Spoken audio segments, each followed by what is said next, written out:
بسم اللہ الرحمن الرحیم۔ السلام علیکم ناظرین، آپ دیکھ رہے ہیں اختلاف۔ میں ہوں آپ کا میزبان غلام دستگیر۔ اختلاف میں آج ہم بات کریں گے اسلام آباد میں ہونے والے ناخوشگوار واقعہ کے بارے میں اور 27ویں آئینی ترمیم کے بارے میں۔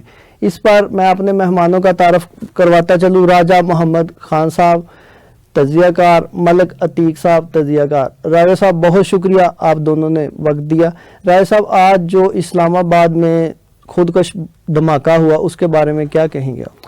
دیکھیں، یہ بہت ہی ایک دردناک اور افسوسناک واقعہ ہے، اور پاکستان کو اس وقت ایک نیشنل ایکشن پلان کی ضرورت ہے۔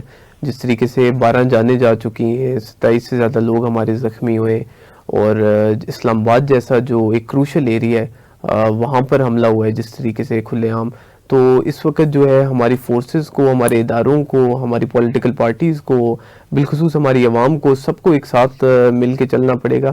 جب تمام لوگ ایک پیج پہ ہوں گے تو ہم مل کے اس کو کنسنسس کے ساتھ جو ہے ڈیل کر سکتے ہیں۔ تو یہ جو واقعہ ہے اس کے لیے پی ٹی آئی نے کھلے عام سٹیٹمنٹ دی ہے کہ جی جب پاکستان کی بات ہوگی تو ہم اپنے ملک کے ساتھ کھڑے ہیں۔ پھر ایم کیو ایم نے سٹیٹمنٹ دی ہے کہ جب ملک کی بات ہوگی تو سارے ایک پیج پہ ہوں گے۔ تو یہ ایک بڑا اچھا پیغام تمام سیاسی لیڈران کی طرف سے بھی آ رہا ہے کہ جب ملک کی بات ہوگی تو اس پہ سیاست نہیں کی جائے گی، اس میں ہم سب اکٹھے ہیں، سارے اختلافات اپنی جگہ پہ۔ جب ملک کی بات ہوگی تو ہم سب لوگ ایک پیج پہ ہوں گے۔ تو اس طریقے سے میوچل کنسنسس جب ہوگا تو مل کے ہمیں اس کے لیے ایک اسٹریٹجی بنانی چاہیے، کیونکہ اگر آج ہم اس کے خلاف کوئی اقدام نہیں اٹھاتے تو کل یہ جیسے آج اسلام آباد میں ہوا ہے تو اگلا ٹارگیٹ ان کا لاہور کی طرف ہوگا۔ جس طریقے سے ہم دیکھ رہے ہیں کہ سوشل میڈیا پہ افغانستان کے کئی اکاؤنٹ سے ٹویٹس وغیرہ بھی کھلے عام چل رہے ہیں۔ تو پاکستان کو اس وقت ایک نیشنل ایکشن پلان کی ضرورت ہے، اور عوام کو ان کے ساتھ شانہ بشانہ کھڑا ہونا پڑے گا۔ ملک عتیق صاحب، آپ پیمز میں بھی گئے، آج کے کیا حالات تھے وہاں پہ؟ ایمرجنسی نافذ تھی؟ دیکھیں جی دستگیر صاحب، آج کا تو جو دن تھا بہت ہی افسوسناک کی خبر تھی، اور سب سے پہلے تو ہم یہاں پہ گئے تھے جہاں پہ بم بلاسٹ ہوا تھا، لیکن سب سے پہلے تو ہمیں خبر یہ آئی تھی کہ سلنڈر جو بلاسٹ ہوا ہے، ٹھیک، لیکن کچھ ٹائم گزرنے کے بعد جو حقیقت میں آیا، جب ہم وہاں پہ وزٹ کیا، وہاں پہ پہنچے ہیں، تو وہاں کے حالات واقعات دیکھ کے یہ ہوا تھا کہ مسلح افراد جو ایک موٹر سائیکل پہ آئے تھے، ٹھیک، اور وہاں پہ انٹری گیٹ کے بالکل اپوزٹ وہاں پہ یہ بم بلاسٹ ہوا۔ اور حیرت کی بات یہ ہے کہ ہماری سب سے بڑی کمزوری جو سیکورٹی کی ہے کہ پولیس کے گاڑی کے پاس یہ بلاسٹ ہوا ہے، جو سب سے بڑی افسوسناک خبر ہے۔ اور بم بلاسٹ ہونے کے بعد جو 20 جانیں گئی ہیں، جس میں سے 12 بندے شہید ہوئے ہیں اور 27 بندے ابھی سخت شدت میں ہیں اور سخت زخمی ہوئے ہیں، ٹھیک۔ اور جب پمز ہاسپٹل میں یہاں سے ہم جب نکلے ہیں تو پمز ہاسپٹل کے جو حالات ہیں وہاں پہ ایمرجنسی نافذ ہے اس وقت، جو موجودہ پوزیشن ہے، لیکن اس میں کچھ ایسے وہ معاملات ہیں جو ایک دو وکلا شہید ہوئے ہیں، جس میں ایک زبیر گمن صاحب جو ابھی سپریم کورٹ کا انہوں نے لائسنس لیا تھا آج، اور اس لائسنس میں جب ان سے بات چیت ہوئی تو اسپیشلی جو انسانہ وکلا سے جو بات چیت ہماری ہوئی تھی تو اس میں یہ چیز بیان کی گئی تھی کہ آج وہ مٹھائی بانٹنے کے لیے آئے تھے، مٹھائی بانٹ کے باہر نکلے تھے، وہ مٹھائی بانٹنے کے لیے آئے تھے، اور بانٹ کے وہاں سے جب باہر نکلے ہیں انٹری گیٹ سے، اب آؤٹ گیٹ سے باہر آئے ہیں، تو وہاں پہ وہ اس حادثے کا وہ شکار ہوئے اور شہادت کا رتبہ انہوں نے پا لیا، جو موجودہ پوزیشن تھی، ٹھیک ہے۔ اور ایک اور وکیل بھی جو انسانہ وہاں پہ شہید ہوئے، اور باقی جتنی جو موجودہ پوزیشن ہم نے دیکھی ہے سیکورٹی کے حوالے سے، تو میں تو یہ کہتا ہوں یہ سیکورٹی کی بہت بڑی کمزوری ہے، اور ہمارے اسلام آباد جو کیپٹل ہے جس میں دیکھا جائے تو وہاں پہ ایسے واقعات نہیں ہونا چاہیے، اور یہ اسلام آباد میں تیسرا واقعہ ہے جو بم بلاسٹ کا ہے، اور اس کو مد نظر رکھ کے ساری چیزیں یہی ہم کہہ سکتے ہیں کہ ہماری سیکورٹی کو اسٹرانگ ہونا چاہیے۔ باقی محمد خان صاحب نے بڑی اچھی بات کی ہے کہ یہ پوزیشن یہ ہے کہ اس حادثے کو سیاسی نظر نہیں کرنا چاہیے، ٹھیک ہے، سیاست الگ چیز ہے، لیکن مین چیز یہ آتی ہے کہ اس وقت ہمیں جو جانیں گئی ہیں، ٹھیک ہے، جن جن گھروں کے سربراہ دنیا سے گئے ہیں، ٹھیک ہے، یہ تو ان پہ اس وقت قیامت خیز بات ہے ساری، لیکن میں اس حوالے سے ضرور کہہ رہا ہوں کہ اس چیز کو ابھی بھی اتحاد کرنا چاہیے سب کو، سب پارٹیوں کو، اور اس چیز پہ نظر ثانی کرنی چاہیے تاکہ مزید حادثوں سے بچ جائیں۔